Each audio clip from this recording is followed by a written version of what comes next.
coming from different industries and representing different angles and specifics of offshore-related structures and organizations.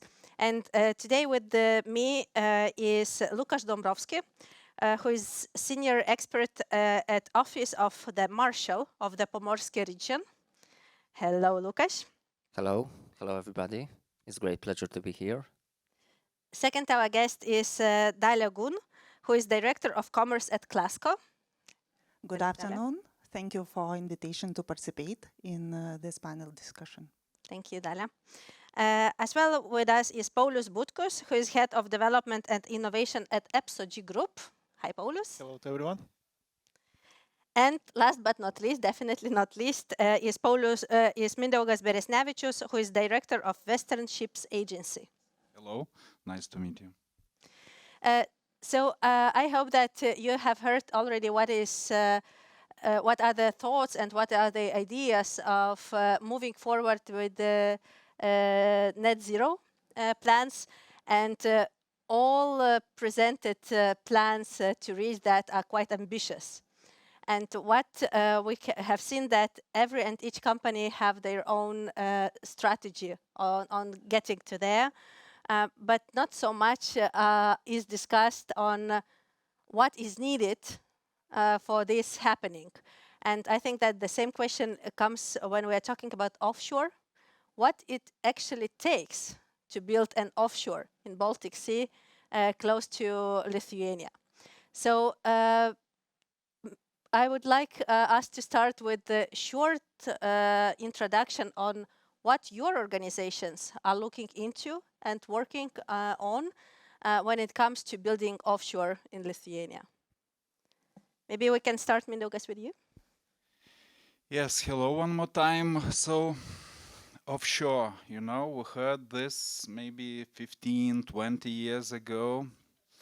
And of course, we need strategy, but I think for those companies would be easier who already had some developments of engineering, of structures, of investments already, let's say.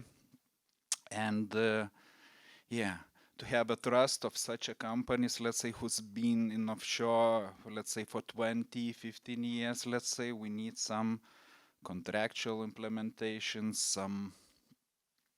some certificates for people, for services, for production, let's say, and it seems not so easy.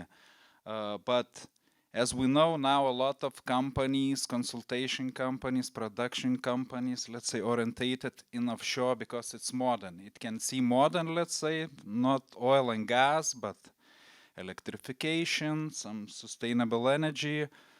But in that case, let's say we need to know that we are living in ecosystem called Klaipėda Port, called seas, IMO Convention, a lot of things happening, let's say, and how to connect all these businesses, services, and stakeholders, first of all, into one unit.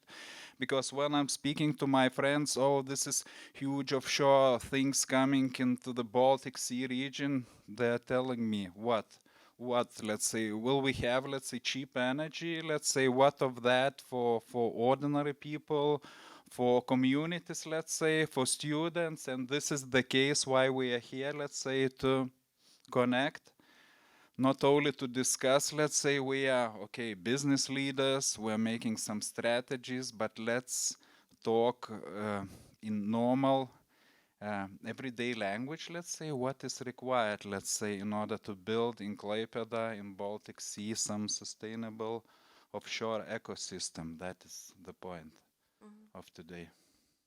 We will touch up then on what type of cooperations are needed there.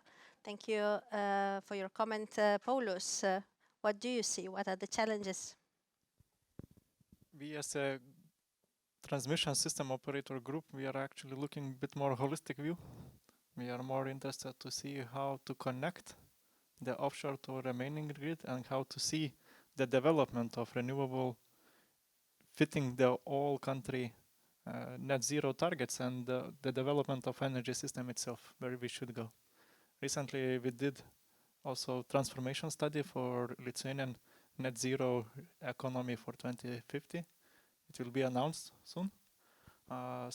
So I will talk a bit about from this kind of still strategic point of view. We are also supporting the offshore development, the auctioning and Excel, etc.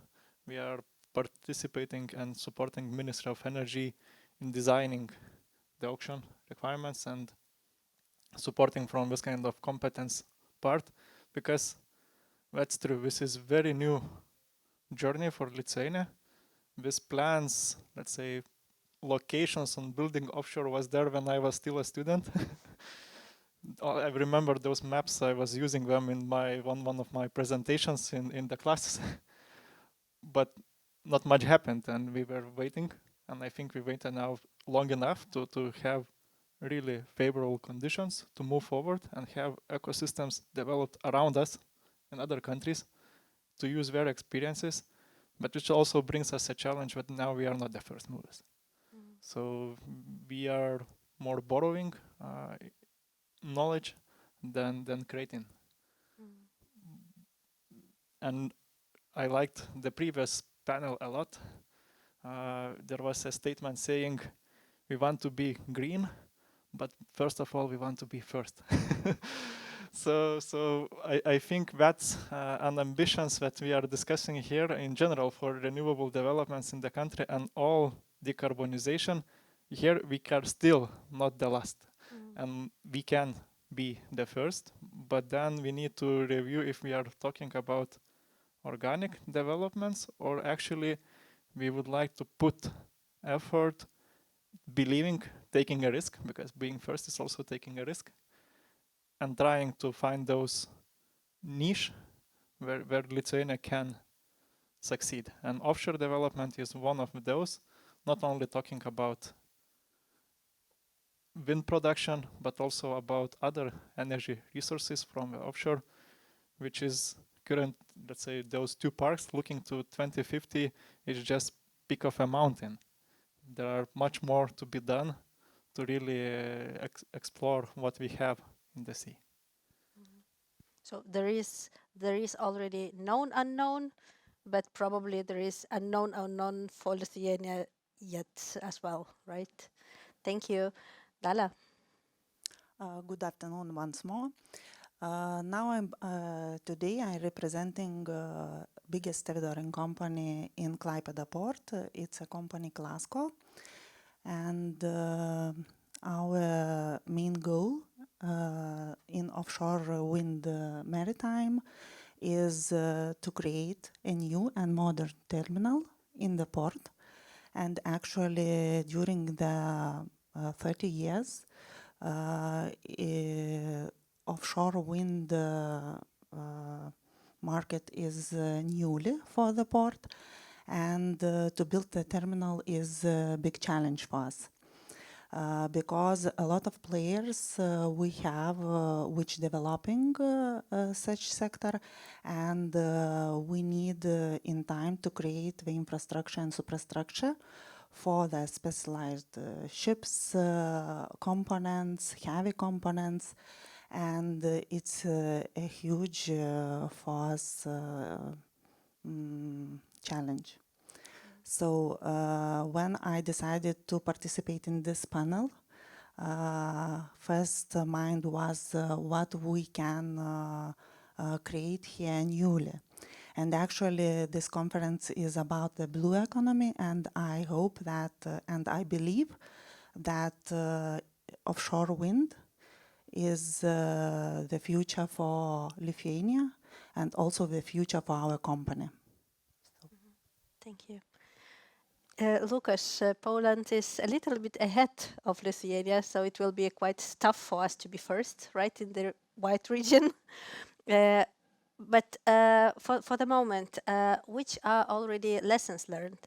What have you seen, which challenges you were expecting as a country with the offshore, and what is already there, or maybe something didn't actually happen?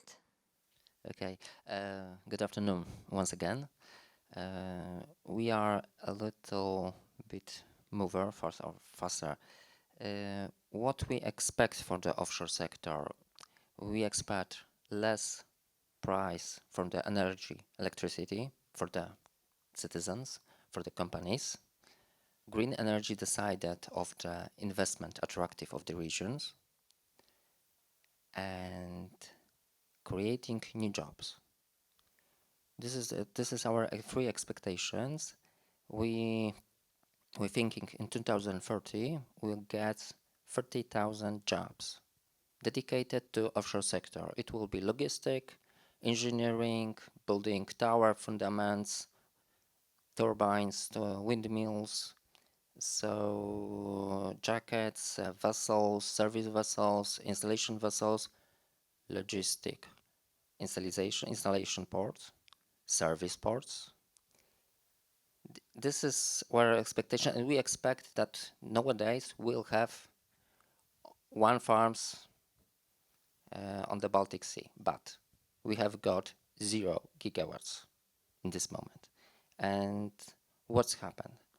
We have got the competence, we have got the companies working for the offshore sector, and we have got politics, as usual. There is no consequence with the decisions. We have got strategy plans, but there's no consequence in action plan. We have got changing the decision where located installation port.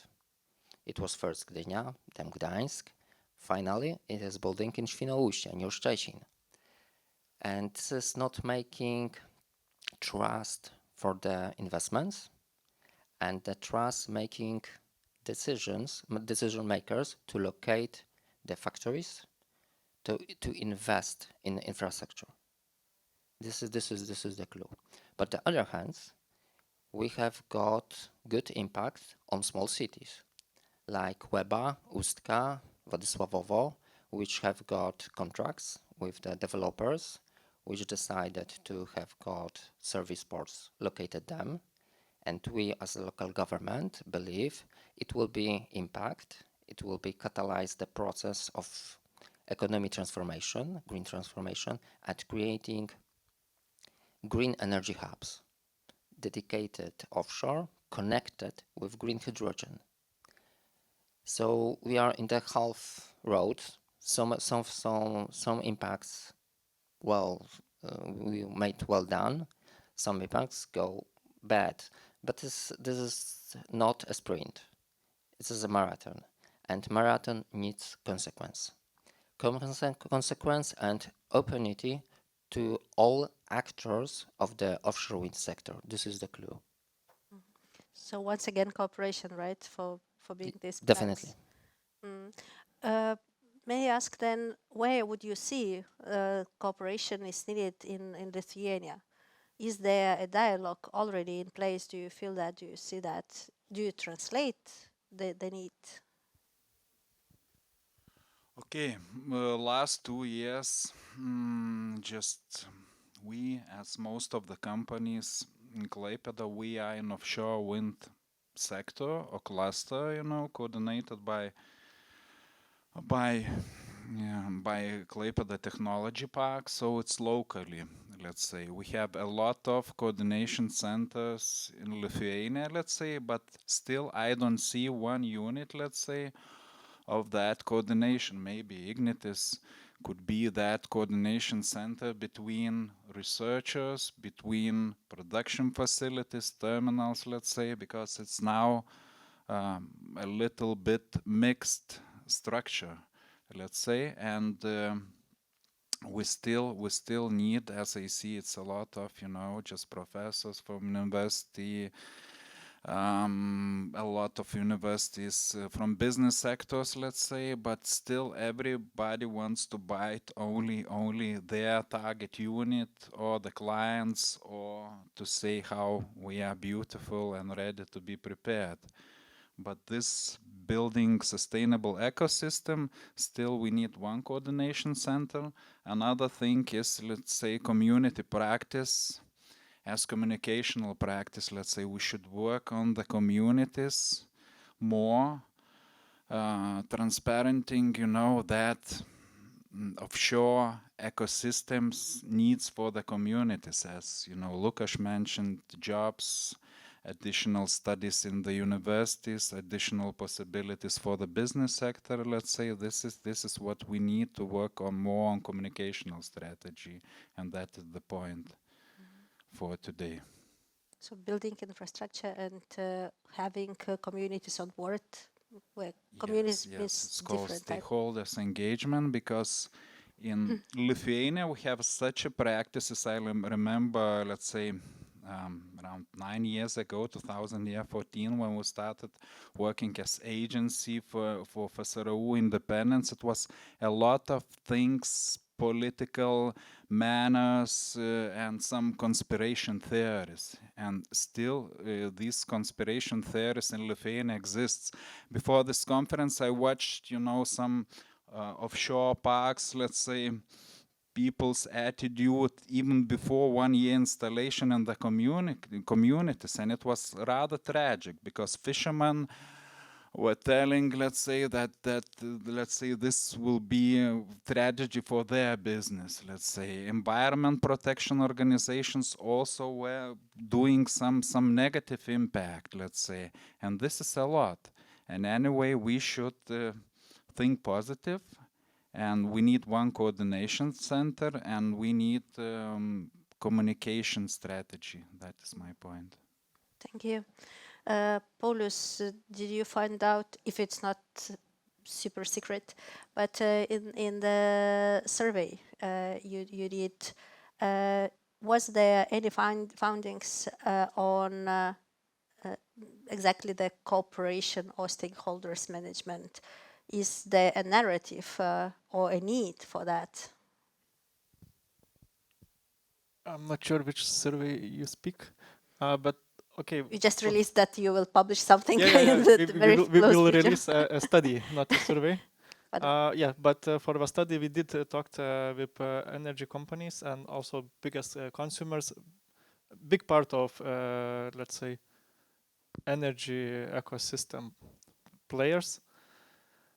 What I do realize, that was an interesting experience actually by making those surveys, because once you speak with companies with specific study, you get a bit different input data that we announce in comparison what we speak publicly.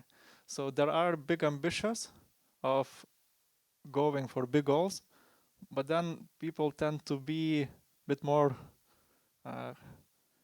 let's say, more conservative once you actually extract information. And this bit creates that one thing is, we do believe that we will go for net zero for 2050. We will do big investments in decarbonizing systems. But on this other hand, seems we don't know what exactly we will do. so there is this kind of, how to say, mismatch. And I think this mismatch is a bit created. We don't have yet a common energy strategy. For instance, this could be a good input and a good glue for coordinating and for giving, how to say, good signal for the market and for the industries to invest. Other thing, in previous session, there was a lot of also from the ministry side presented a lot of actions on supporting the production side of for renewables, creating, even upcoming auction will have support, which is very great.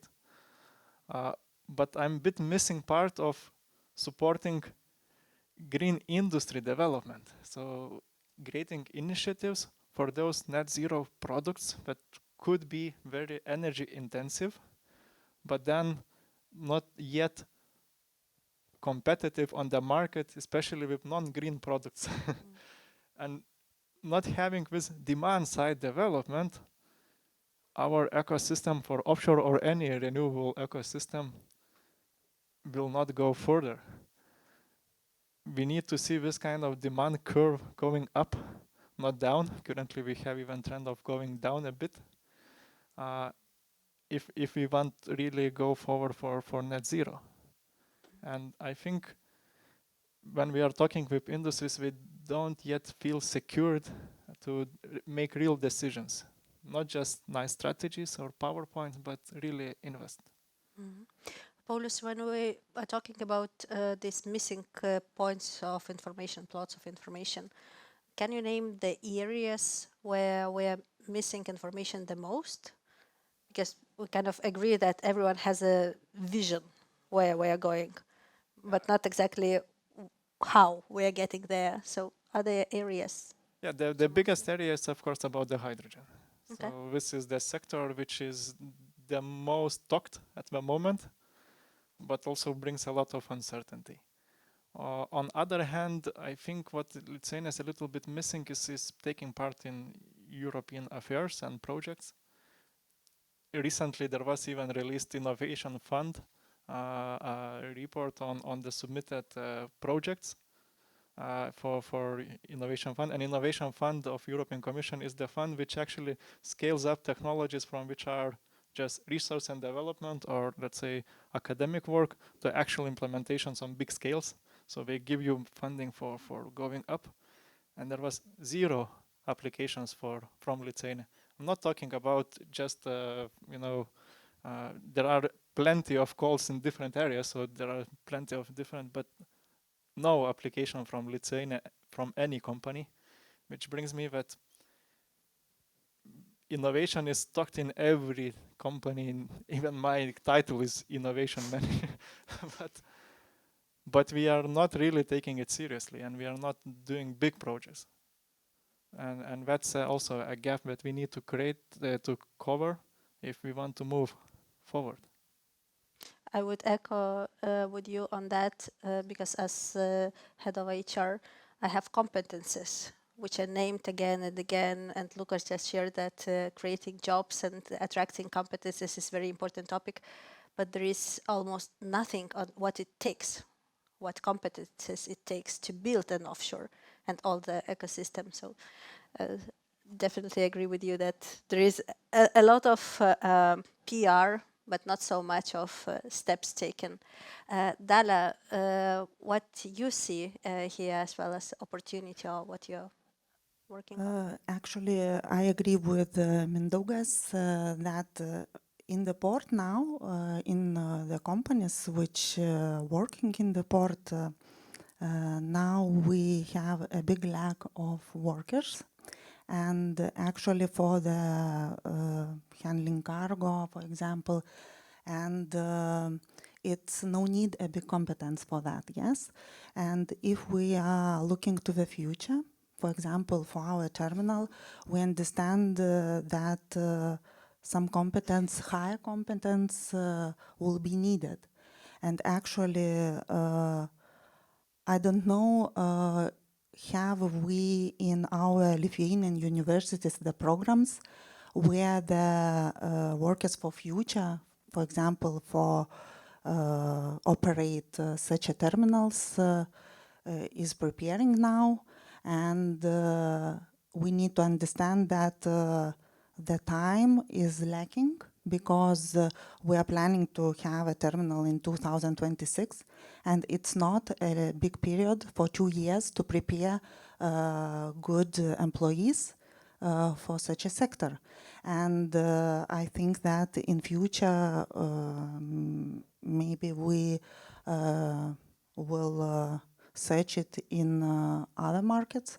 But actually, if we will have here the infrastructure and offshore wind park in Lithuania, for example, I think that it's a better way to have here some competence which growing here in our universities. Mm-hmm. I'm glad you touched on that, because our second part of discussion will be exactly on, do we have the programs, do we know what we need, and we'll be discussing that, so stay tuned. And I will pass this actually question then to Łukasz, how Poland is doing and dealing with the question of cooperation between the job seekers or inactive candidates, then upskilling, reskilling programs, and then the creators of the jobs, of the companies who are hiring employers. We as public administration were coordinating initiative which bring together all actors interested in the development of offshore wind. It's Pomeranian offshore platform for the development, and we have got now 125 stakeholders from companies, from the university, institution, NGOs, jobs, shipyards, ports, and everybody from the first meeting telling us there will be huge problem with the lacks of workers, well qualified workers. We create dedicating working group, dedicated competence, which bring together experienced people from the schools, high schools, technicians, and also from the university, maritime university, technical university, or also universities,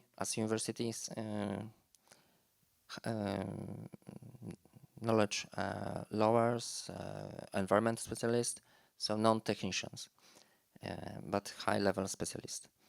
And one of the effects of the working group is Edu Offshore Wind. It's education first, but the first is only the final of the process. We're going to the schools in almost all cities in the region, going with the specialists, with the workers from the companies, from the practice workers, telling the impact of the job, which competence, hard competence is needed, what soft competence is needed, how looks salary, how looks reality of work, that is rotated through work, or it's work in the service, in time schedule 8 hours in the work and go back home, or maybe 3 weeks on the windmills and get back, technician, electricians, mechatronics, and then we take the young people to the fairs when they going from the company to company, which is building fundaments, to building the tower, to building the turbine, to building the wings, to showing the VR centers when the young people could put on the head the VRs, showing how looks navigate the service vessels, how looks navigated the jackups, how looks work in the on the turbine, how looks climbing. So this is practice work showing how you can make your career, future career for 20-30 years that could be attractive, and it focused that you will stay where are you living, in the small cities, in the area, or move a little, but you can still working in the country. So this is the clue, because we have got the same advantages as you, but our workers are going to Norway, to Denmark, to Germany. So we manage with this, but we're trying to train young people, to show young people that offshore could be the future. This is the clue. Thanks. There is this narrative that offshore overall is a very flexible workforce, and overall the industry is quite pan-European or pan-geographical. It cannot be very local and staying at the same place. How do you think, what opportunities it creates versus these challenges which we know that people are moving out of Lithuania to other countries because of better salary, that with upskill and they maybe move out. But this we know. Have you thought about what opportunities creates this flexibility of the competence, that it is basically getting something from outside and letting in? Have you thought about that aspect? It's a lot of opportunities, because I remember still the port, let's say what was 20 years ago, you know, like 15 years ago, the first onshore stations arrived. And nowadays, just I see growing companies, even in the city or in the city center of Klaipėda, who's building production, let's say, because I'm from production holding for, let's say, Qatar projects, for Petrobras projects, a lot of things happening, let's say, and with the engineering competence center, let's say, we're ready to do that in production, sector, only in some parts, because we should know we'll not build, let's say, totally the full chain, let's say, in offshore production of everything, of, let's say, cabling systems, of the cables by itself. It's not possible.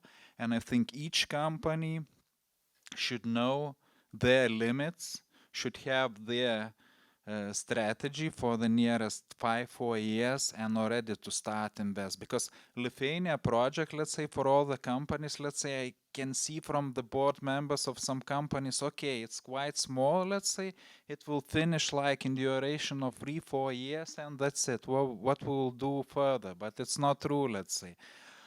Starting from Ignitis Renewables and let's say for all the sectors, let's say it should be possibilities not for 5-10 years. The people and companies should look wider, let's say, where they will be, let's say, as a students after 15 years, where the companies will go after 15 years.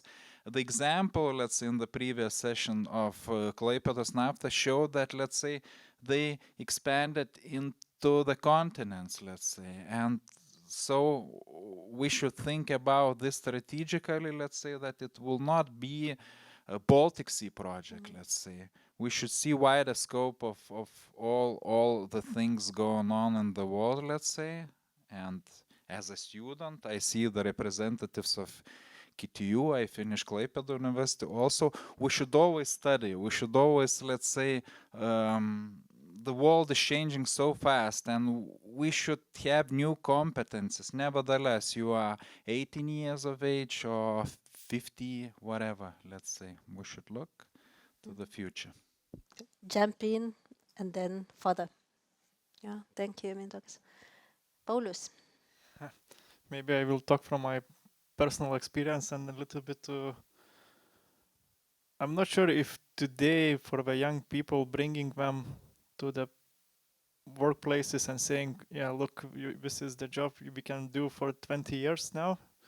This is what young people are looking for. I think we are very dynamic and we want to be there for 4 years, 5 years to grow and move forward and to test other things. And I think this kind of mentality where we were imagining that we will employ the person and he will stay here for 10, 15 years, the same position, the same work, this is not what young people want now. This is not something that will make them attractive. In comparison with other countries, on other side, what we can advertise for Lithuania, and this is my also personal experience, I spent 5 years working in Belgium and came back here, is accessibility of infrastructure, accessibility of nature that we have here. So there are accessibility also to your family, because if you go abroad, you have other challenges. So you can show to young people this kind of benefits that Lithuania can offer, which other countries cannot. Just simply they cannot. It's too, I would say, too industrialized. Everything is here commercialized and industrialized. On the other hand, what young people want also is interesting jobs. So to see big ambitions and talking about net zero, putting it public and with public acceptance that we discussed is very much needed. When I travel, I see in many airports, we are talking München 2040 is net zero. Copenhagen airport, net zero, we are testing. You land in Brussels airport, there is also advertisements of e-fuels, how we will produce. And then you come back to Lithuania and you feel like in the village. So, so we need, on one hand, I was saying that those ambitious are still in the PowerPoints, but we need to go public, because for a lot of projects, there is commercial side and there is possibility to be first, but the hardest part is not to buy the technology and to invest. The hardest part is to create critical mass of people believing that that's a good idea in the company, in the sector, even in the governance. So I think what is a bit missing for us is to show this kind of ambition, which then attracts also young people. If we see, okay, Klaipėda is booming, this is a huge thing, we will create new jobs for offshore, but not only offshore, we will target recycling and then, you know, producing steel, green steel, for instance, or we will go forward on building new components and we will use net zero industrial act, which is also supports building green technologies in the people will see that there is a potential of interesting things and competition also then to move from one area to other, which is, I think, this kind of flexibility young people look for. So we need also a bit to touch on this. And offshore can be a catalyst. Yes, exactly. That's right? For Klaipėda, for sure. In our study, we calculated that in Klaipėda, for Lithuania to reach net zero, we need to invest about 15 billion euros until 2050 in the infrastructure to be able to. So with that big money, that money will create all around the ecosystem and businesses. So, but then we need to show it. We need to advertise it. Thank you. Dalia. I agree with you that big investments can create new technologies and also to attract the young people to the Klaipėda city or to the port. And actually we are trying to make terminal with the new technology, and only with the collaboration with the universities we can attract exactly to Klaipėda young people. So I think it's the main task during the next 2 years for us, which will open opportunities, more opportunities for our city and for our port. And for Lithuania, hopefully. For Lithuania, yes. Yeah, thank you for that. Łukasz, what is next for Poland in this offshore story? Because you said what were the goals, 3 main areas in the beginning. Have it changed? It will take a little delay or late, but we believe the first farm will start working in 2026-27. So they have got 1-2 years delay. There will, and this give impact to hydrogen, production hydrogen from the waste energy electricity, which grid can consume, and we can produce green hydrogen and usage and building the ecosystem in the harbor area, which is going on. We have got the first hydrogen train, which is going to work in Orlen refinery. The contract was signed 3 weeks ago. Our port, Gdynia port, is also interesting to change their transportation into hydrogen one.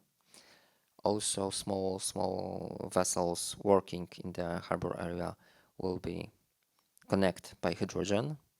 So it's going on. And what is the biggest development, I think, is quantum security system, which secure the offshore farms, then secure strategic energy infrastructure. There's a huge team of workers working on the university, physicians, cryptoanalytics, mathematicians, which is working on the usage, quantum technology to protect the strategic infrastructure and protect the communication systems. So this is the point, and it won't be happen before the offshore. So offshore was the catalyst of the process of the thinking about green energy, and we also thinking in the future that the offshore development after building the first offshore mills, our environment, Baltic environment, will be better, and traditional fishermen could be back. So this is the impact of the windmills, but we'll see what happens, because this is speculation. The speculation because of the fish needs safe area, and wind farms generated the closed areas near the windmills. So it will create some areas where the ecosystem could rebuild. But we don't know, because we don't have any experience in almost all over the world. But the aquaculture near the windmills is the future. Thank you. Thank you. And it's just amazing how one thing attracts another, and then another, and then another, and then another. Probably we can continue in 3 more rounds. Now we are at cybersecurity. Probably then it's question of automatization. What are the new inventions needed there? But I would like us to finish this part of discussion with what we basically started a bit. We're saying that we know where we are going, but not too much what we need to do. So my last question is, what is one specific step your organization is planning to do to be a little bit closer to that green net zero future? As I've told, let's say in our preparation discussion 1 week ago, let's say we need to invest nowadays, let's say, because it's not only for Lithuanian market. I mean, not only production, but let's say our scientific manners, our resources. Nevertheless, who you are, let's say, you need to invest now, not after 2, 3, 4 years, let's say, that companies that been created in Poland, Lithuania, let's say, for offshore, they really need to equip up building strategies, let's say, but do actual things. Let's say in our holding, let's say, we're building some automatization, robotization manners, let's say, renewing this all sectors of production, let's say, of secondary steel, let's say, and we're going to the further step. That is going now. Let's say we have a company inside for offshore structures, let's say, and completely we renewing our building, our let's say production facility. That what we are doing now in order to be competitive after 3, 4, 5, 6 years. That is the step to invest now. Not physically, let's say, money, but to invest, let's say, as I've told, knowledge, actual steps, and we should go forward now, not after 3, 4 years. Thank you. In our company, we are working on the strategic level. So one is the study that we did, and now we are contributing to Lithuanian national energy strategy, which we hope to get updated next year. So we hope that this kind of new ambitions will be set a strategic goal for Lithuania, meaning on the government level, so common government agreement with actual actions, with actual stakeholders assigned for particular implementations. Other thing that we understand, we need to look forward. So we are also starting from our side new strategy for EPSO-G group, what we should look like in 2050. At the same time, some of our companies like Ambergrid, which is a natural gas transmission system operator, just recently, yesterday, I think it was public announced that we started activity on the hydrogen, and we are seeking now to become hydrogen network operator, because we need to bring those messages and we need to bring these competencies, not waiting for others to move first, but also for being there to showing up.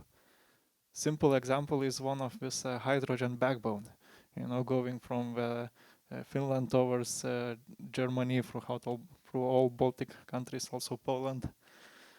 which routes were discussed in European Commission and then decided which will be included in PCI list projects of common interest and will be supported from the European Union. And there was, in Lithuania, there was this kind of crossing through Lithuania from north to south, and there was one line going from towards Klaipėda. And then European Commission just looked and said, no, we take it out. There is no production, no consumption of hydrogen there, even though we know that offshore wind will stop with development if we are not developing hydrogen facilities also here in the Klaipėda. Just because there is no public and no government official statements, announcements, documents proving this. And Commission cannot believe just on your PowerPoints or words. We are looking to official documents.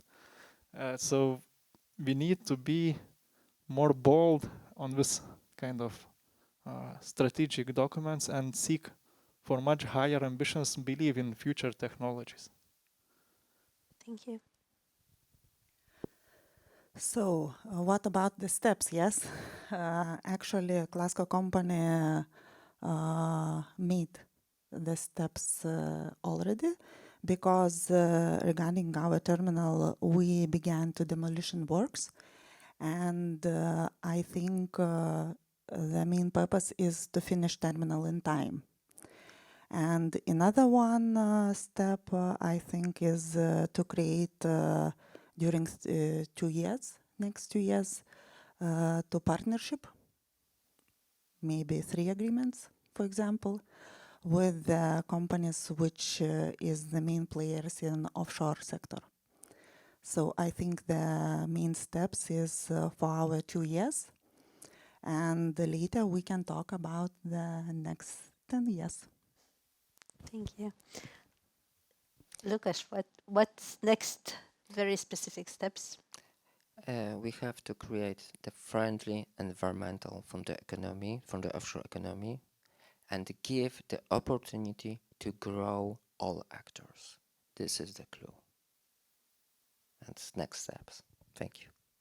Thank you. And talking about the main players and main actors who are contributing to offshore, and today we're mentioning many times how important it is to know who this company are, because it is important to start dialogues, multiple logs and discussions. I would like to announce just shortly that Klaipėda ID have just issued the analytical product, and physical copies of this you can find during today's conference, but there is as well online copy, which involves all major players in offshore industry.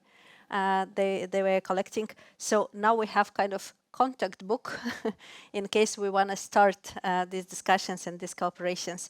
And I would like to thank you, everyone, and each of the panel discussion participants. It was interesting to hear what you see from your point of view. And my main probably takeout out of our discussion is that it is complex ecosystem.